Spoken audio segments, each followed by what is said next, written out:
Welcome back to my channel. మరి నేను దశపర్ణి కషాయం తయారు చేసి 40 డేస్ అయింది.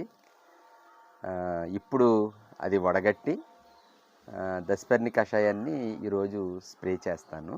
చూడండి, 40 రోజుల తర్వాత దశపర్ణి కషాయం ప్రస్తుతానికైతే ఇలా ఉంది. చాలా దారుణంగా ఉంది. స్మెల్ కూడా లైట్గా వస్తుందిలే. ఫస్ట్లో ఎక్కువ స్మెల్ వచ్చేది, ఇప్పుడు అంత స్మెల్ లేదు. ఇలా తయారైంది. దీన్ని వడగట్టడమే పెద్ద టాస్క్. ఇప్పుడు ఎలా వడగట్టాలి ఏంటో కూడా నాకు అర్థం కావట్లా. ట్రై చేస్తాను.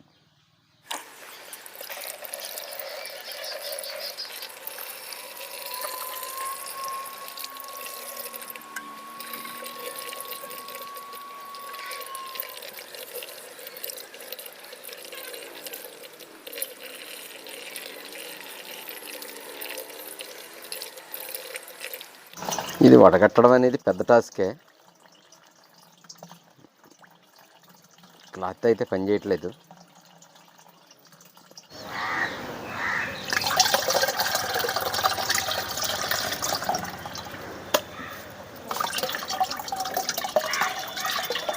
మనం ఇక్కడ ఉన్నప్పుడే జాగ్రత్తగా ఓపికగా చక్కగా వడగట్టేసుకోవాలి.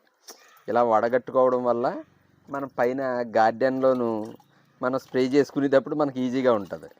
లేకపోతే అక్కడ కూడా ఇలాగే వడగట్టుకునే పద్ధతి కొనసాగించాలంటే కష్టమవుతుంది. జాగ్రత్తగా ఓపికగా ఇప్పుడే నీట్గా వడగట్టేసుకోవాలి. అలాగే నేను కౌమెన్యూర్ చూడండి ఎంత నిలవ పెట్టుకున్నాను. అలాగే ఎగ్షెల్స్ కూడా రాత్రి ఓ హోటల్ నుంచి పట్టుకొచ్చాను. ఇంచుమించు నాకు ఈ మెన్యూరు 6 months వరకు సరిపోద్ది. అంత కౌమెన్యూర్ స్టాక్ పెట్టేసుకున్నాను.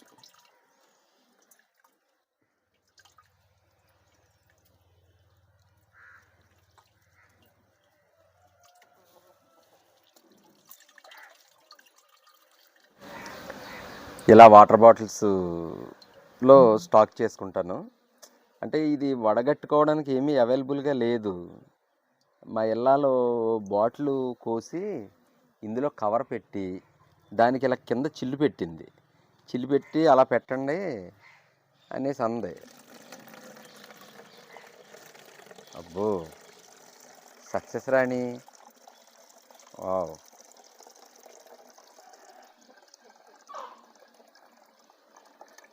ఎలా వస్తాయండి మీకు ఇలాంటి ఐడియాలు? ఎలా వస్తాయి మీకు ఇలాంటి ఐడియాలు? అయింది, సక్సెస్ అయింది.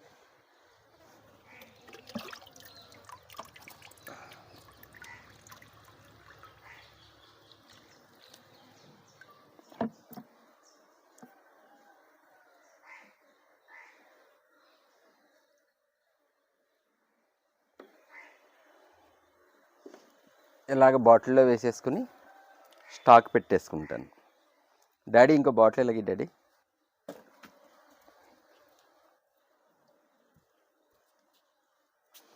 మోతీ డాడీ, అది కాదు ఇంకోటి మోతీ డాడీ.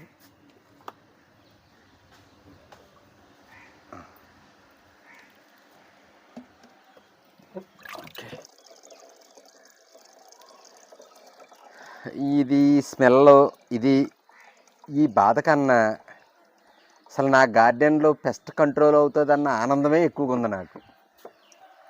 అసలు మా ఇళ్ళాలు కానీ వీళ్ళు కానీ దూరం పారిపోతున్నారు.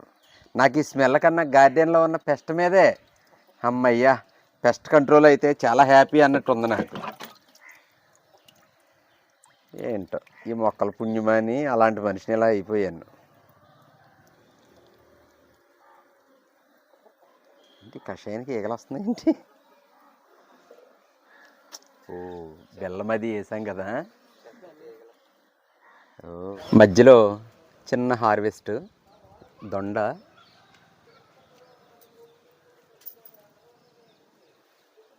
చాలా ఉన్నాయి, కింద కూడా ఇంకా చాలా ఉన్నాయి.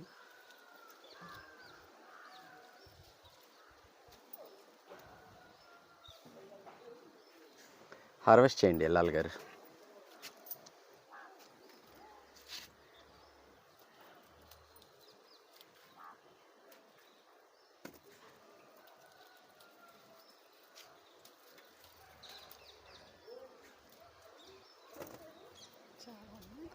చాలా ఉన్నాయి కదా.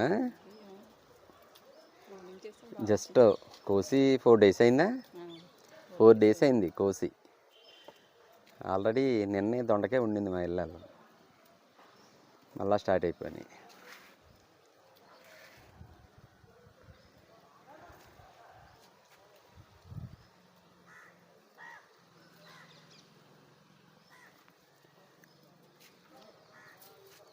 ఓకే,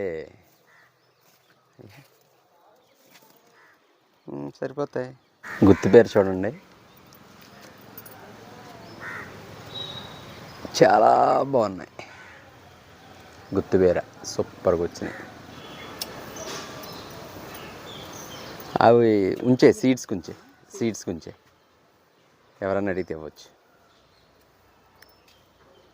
కోసేసి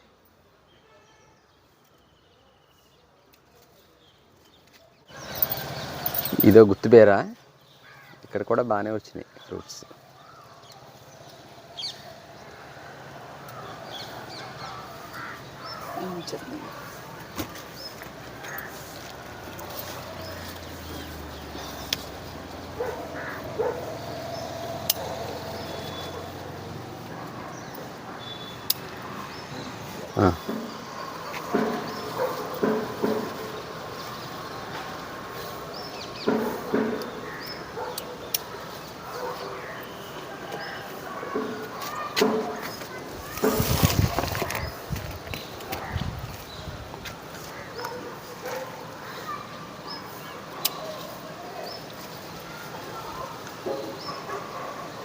చాలా ఉన్నాయి. ఓ,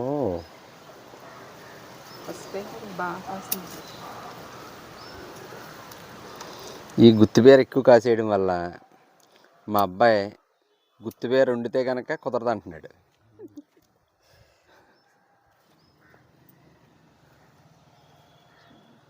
ఓకే, ఇది కీరా దోశ. 2 కలర్స్ పెట్టాను కీరాలను, ఇదొకటి.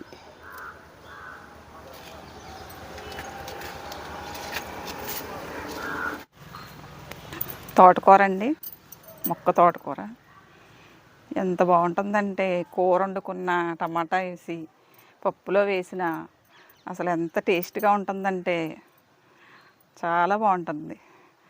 మా వారి కష్టానికి ఫలితం దక్కుతుంది. ఇది చుక్కకూర చూడండి ఎంత చక్కగా నిగనిగలాడుతుందో. ఆకు అసలు కనీసం పురుగు, చిన్న ఆకు కూడా పురుగు పట్టలేదు. చూడండి ఎంత బాగుందో.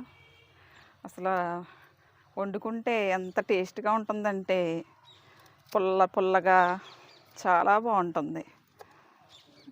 టేస్ట్ అయితే చాలా బాగుంటుంది. కొయ్యాలంటేనే దీని ప్రాణం అప్పట్లేదు, అంత బాగుంది. కానీ కొయ్యాలి. వారానికి ఒకసారి చుక్కకూర హార్వెస్ట్కి వస్తుంది. నాకు ఇంకొక బ్యాడ్ లక్ ఏంటంటే, యాక్చువల్గా చిక్కుడు పెట్టాను